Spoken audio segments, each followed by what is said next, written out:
So welcome, everyone. Thank you for joining us today.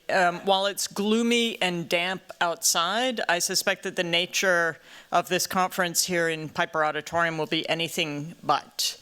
I'm Sarah Whiting, I'm the Dean, and I want to begin with a pause to recognize that this room, this university, sits on the traditional and ancestral land of the Massachusetts people, the original inhabitants of what's now known as Boston and Cambridge. Let's take a moment to pay respect to the people of the Massachusetts tribe, past, present, and future, and honor the land itself, which remains sacred to the Massachusetts people. A quick reminder that we have live captioning available throughout this conference on this screen here for the people in Piper and online for our virtual audience. To make the online captions visible, just click on the closed captioning button at the bottom of your live stream window. And everyone should be tolerant of the fact that it's very hard to capture text in process. So I'm totally sympathetic when there are mistakes on the screen. So happy 200th birthday, Fred. I can't imagine that there's anyone in this room who has not been affected by a Frederick Law Olmsted landscape. Granted, this may not constitute a random audience, but as you well know, his impact on the American landscape is unparalleled, and his bicentennial is being celebrated nationally. The GSD, in partnership with the Arnold Arboretum, is hosting this conference, Bicentennial Perspectives, as part of that celebration. Now, Olmsted was a direct influence on the conceptual formation of our landscape architecture degree program here at the GSD. He also designed the Arnold Arboretum.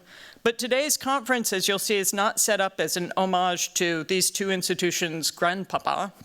Instead, it features new research by a host of extraordinary scholars. The conference promises to be a deep dive into new and familiar aspects of Olmsted and his work. To kick things off, I have the pleasure of introducing a dear friend and a colleague, Edward Eigen, who's a senior lecturer in the history of landscape and architecture here at Harvard University's Graduate School of Design. I realized this morning that I've known you, Ed, for 30 years. Whoa.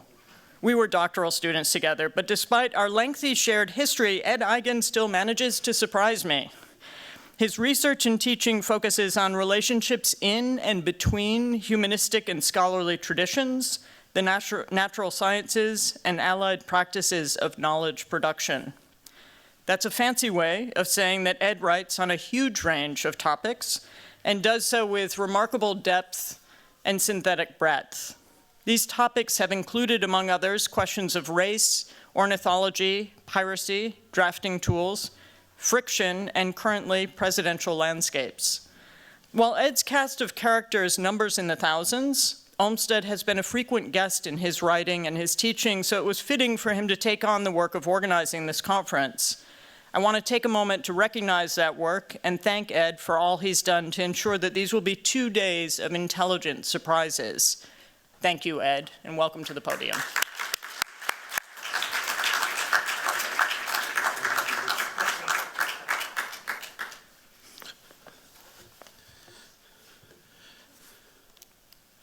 Good.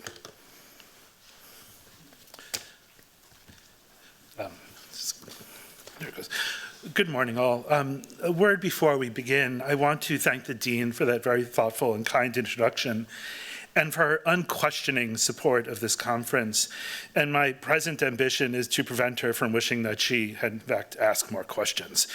I am grateful to Anita Berzbeitia, my invaluable colleague in the Department of Landscape Architecture, for her catalytic role in forming this event, especially in early and delightful discussions with Didi Petrie of Olmsted 200, and also to Ned Friedman, Director of the Arnold Arboretum, for hosting tomorrow's panel.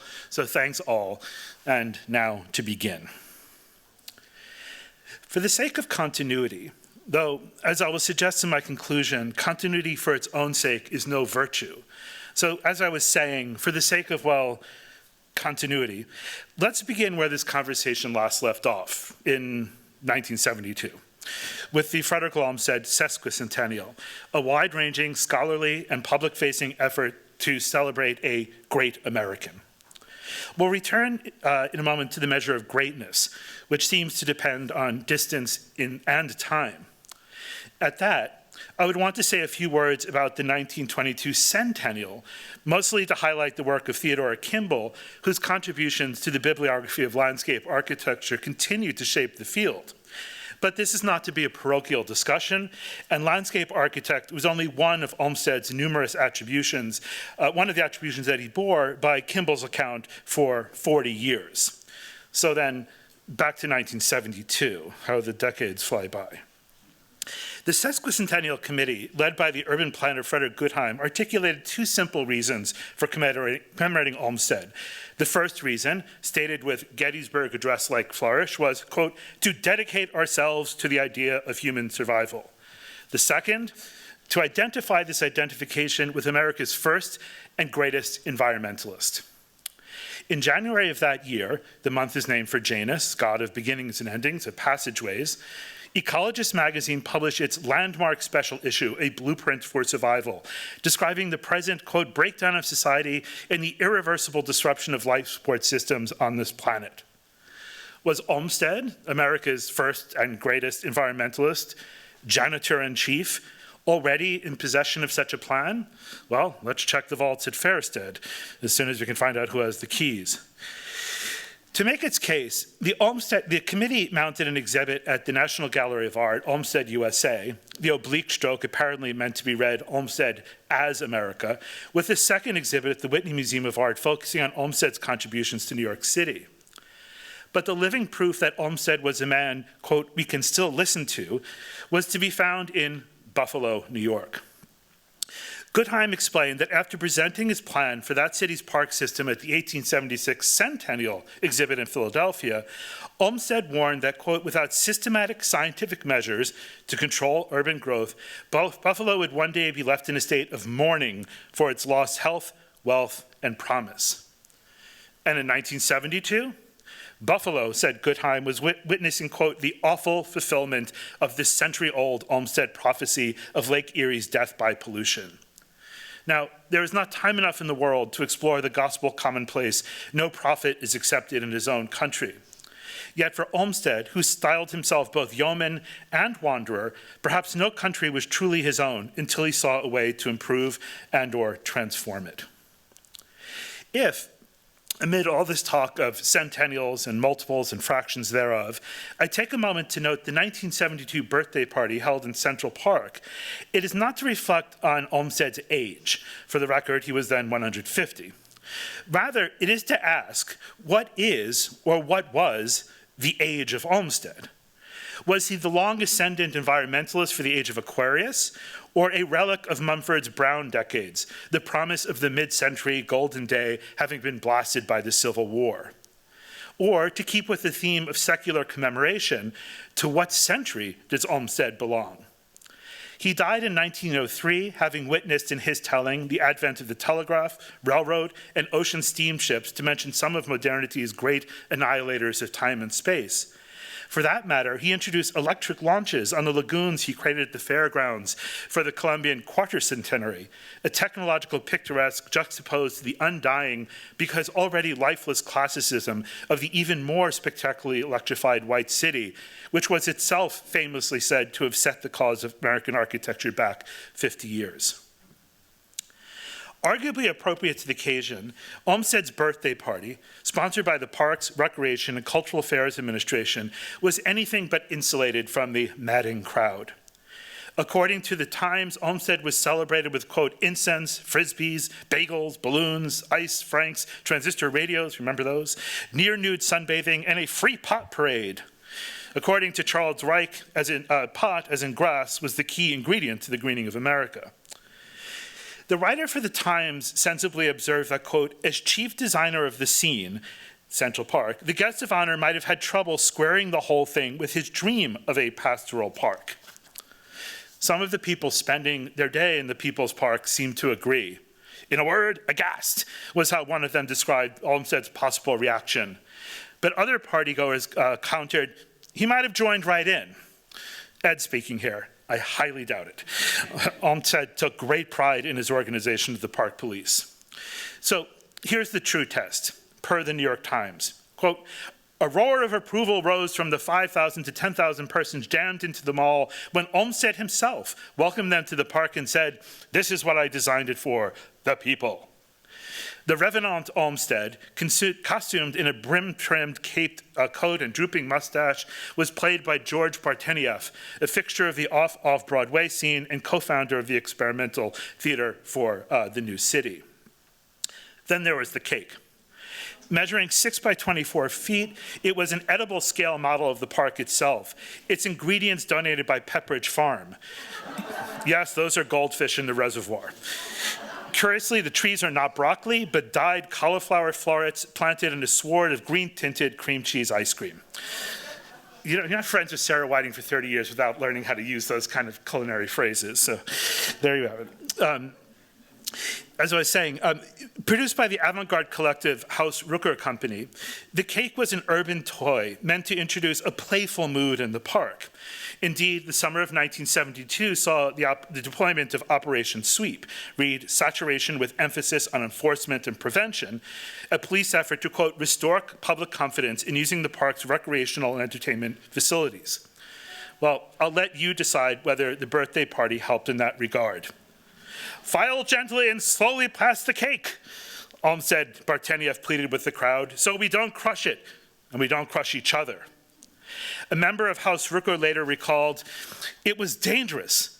Policemen became really brutal to keep the whole action in survival mode." Wait, wasn't the point of all this to rededicate ourselves to the idea of human survival? Well, if we scale back from what Olmsted warily called the Darwinian hypothesis, then survival might be understood as a question of inheritance. That is to say, how Olmsted's own legacy was or is to be interpreted, perpetuated, and communally consumed. As for the use or misuse of Central Park, Olmsted himself said in 1886, "We cannot have our cake and eat it." The enjoyment of rural scenery cannot well be provided for in the midst of city by arrangements that will also provide in a perfectly satisfactory way for the pleasure that people take in great throngs. To which I would add, the greatness of throngs, like that of exemplary Americans, cannot be accepted as an unexamined good.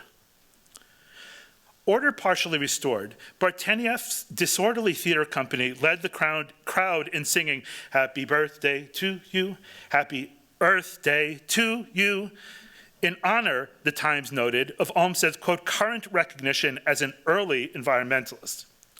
Now, the juxtaposition of current recognition, which implies a prior misrecognition, and early environmentalist, not only speaks to the vagaries of reputation, but also supports the suspicion that Olmsted himself had never heard nor used the word environmentalist. But more importantly, the earth itself was having its moment under the sun. Originally conceived as an environmental teach-in, the name, or is it a brand, Earth Day, was coined by the advertising copywriter Julian Koenig, who placed it on his own birthday, April 22nd, and Olmsted's is April 26th. A sign of the times? While the consciousness-changing Earthrise photograph, captured by Apollo 8 is often said to have inspired the environmental movement, it was business as usual during the mission of Apollo 16, April 16 to 27, 1972, the astronauts dining on sandwiches made with gamma-irradiated Pepperidge Farm bread. What to make of all of this? Ada Louise Huxtable sternly reminded her readers, quote, "It isn't green cheese." She was referring to Central Park, or rather the giant cake, and not evidently to the moon, which was once, and by some still is, said to be made of green cheese.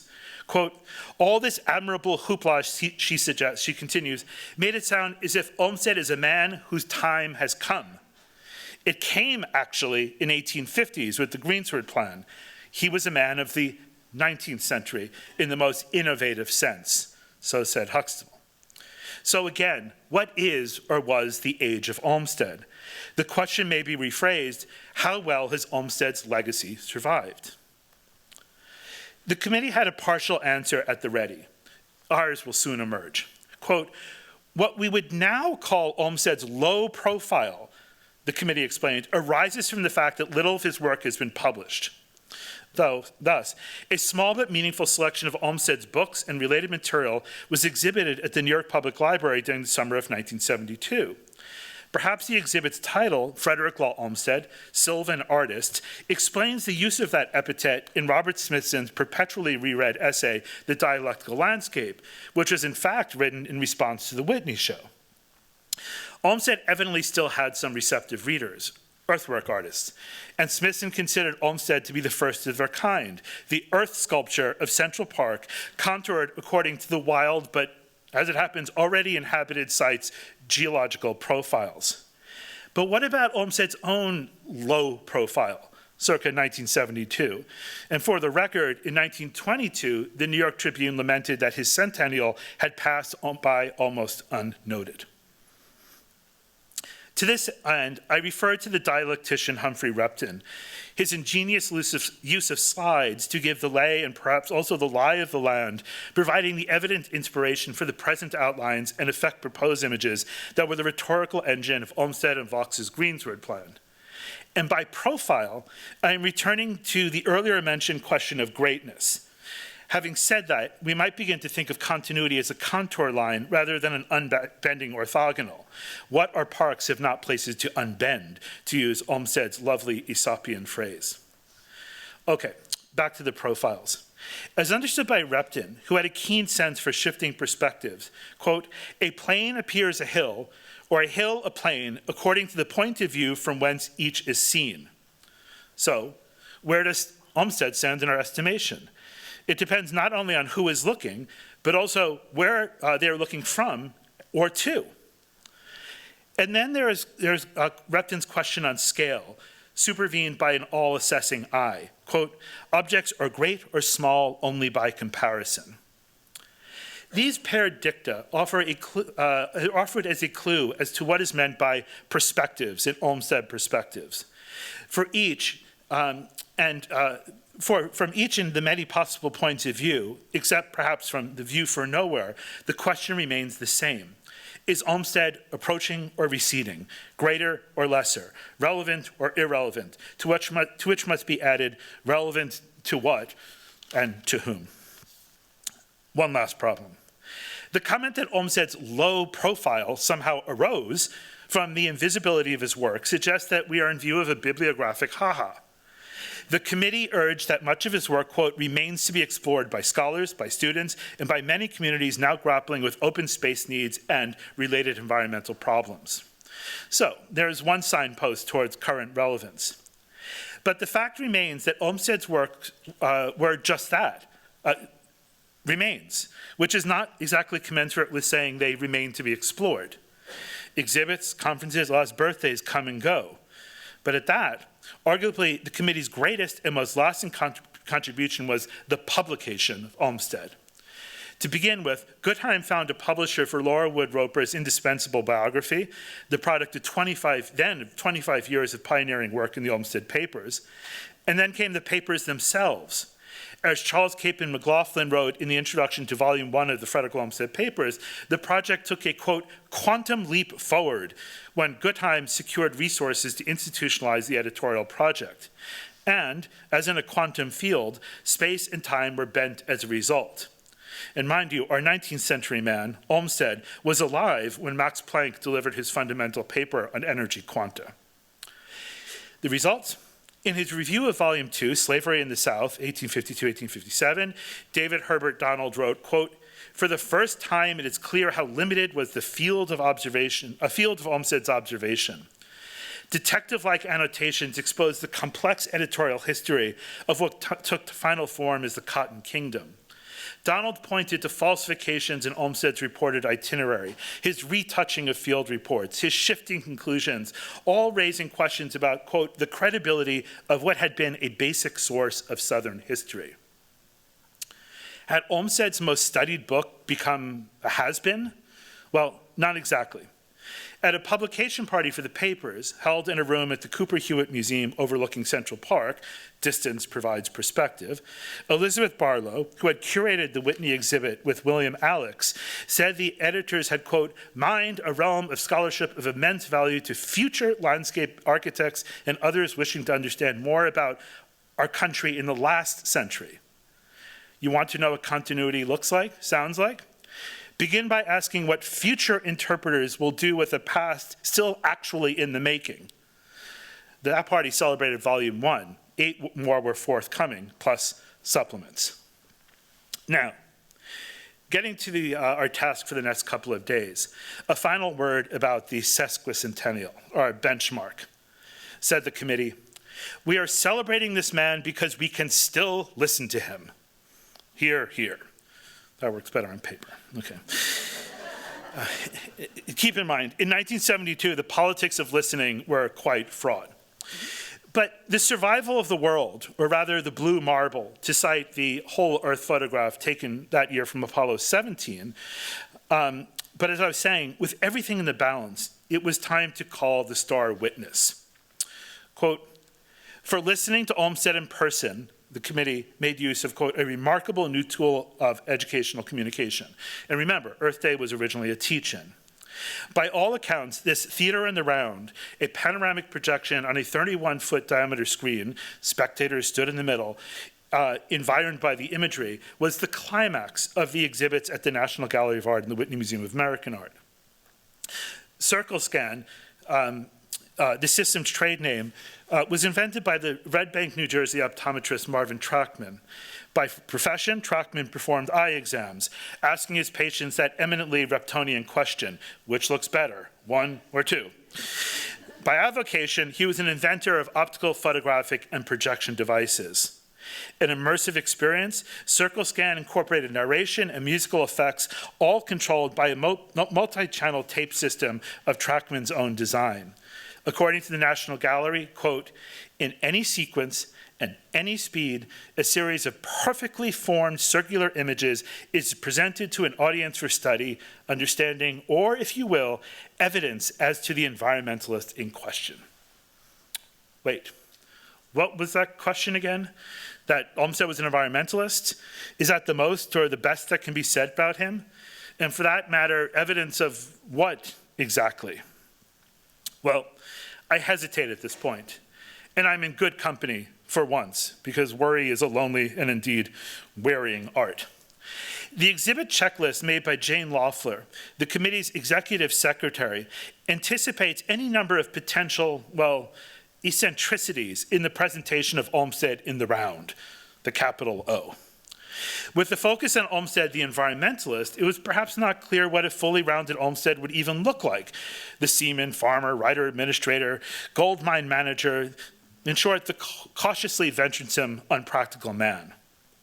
Loeffler's first agenda item was to provide a thorough explanation to the museum guards, janitors of those special rooms where people come and go, with apologies to T.S. Eliot, that is, an explanation, quote, concerning the nature of the exhibition and operation of CircleScan. An environmental projection system, CircleScan evidently produced a multi-mediated nature of its own. And then there were all the incidental threats to, well, continuity, the seamlessness of the image, which required a jury of 12 projectors to produce. Loeffler mused, what to do if anything slips up? What if a projector jams? What if the lens goes out of focus? What if the slides get out of sequence? What if the sounds fail? Well, you might expect I am allegorizing my own worries, I told you, for, well, the flow of this conference. So here I must thank the truly, truly, truly extraordinary and faultless efforts of the GSD's public programs team. That's Paige Johnson, Kat Chavez, our audiovisualist Matt Smith, and our wonderful student intern Samantha Page. Without them, truly, it would be lights off. But leaving aside such hermeneutic suspicions, it is my hope that with our brilliant lineup of speakers, and welcome all, I'm calling them my green team. This is a fresh, clean breath of the new world in terms of Olmsted studies.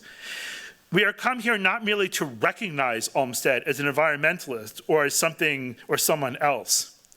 The greater perfection lies in new and changed perspectives of this once and perhaps future great American. Thus, I anticipate that what we will hear and see today and tomorrow will produce just so many productive discontinuities by which received opinions and outdated interpretations will fall out of focus, familiar slide sequences will be arranged, and other versions and visions of Olmsted will emerge with renewed dialectical effect in Smithson's sense of the term. Let the circle or rather the circles can be broken. Let's pause. Let's stumble a bit. Let's take another look and draw nigh obliquely, all the better to recognize the gaps in our understanding and Olmsted's own manifest contradictions and extended moments of irresolution. Let's slip up together. The Olmsted we will come to know will be better for it, no matter whether he ends up being great. Thank you. I just want to say a few words about, heaven help me, I can't help resist, the phlogistics. Our first panel will begin in just a couple of minutes, and it'll be moderated by Tae-Sue, followed by a lunch break from 12 to 1. We'll reconvene for a second panel at 1 p.m., followed by a 30-minute break. And our last panel of the day will be at 3 p.m., will be followed by a brief break before our keynote address at 5 p.m.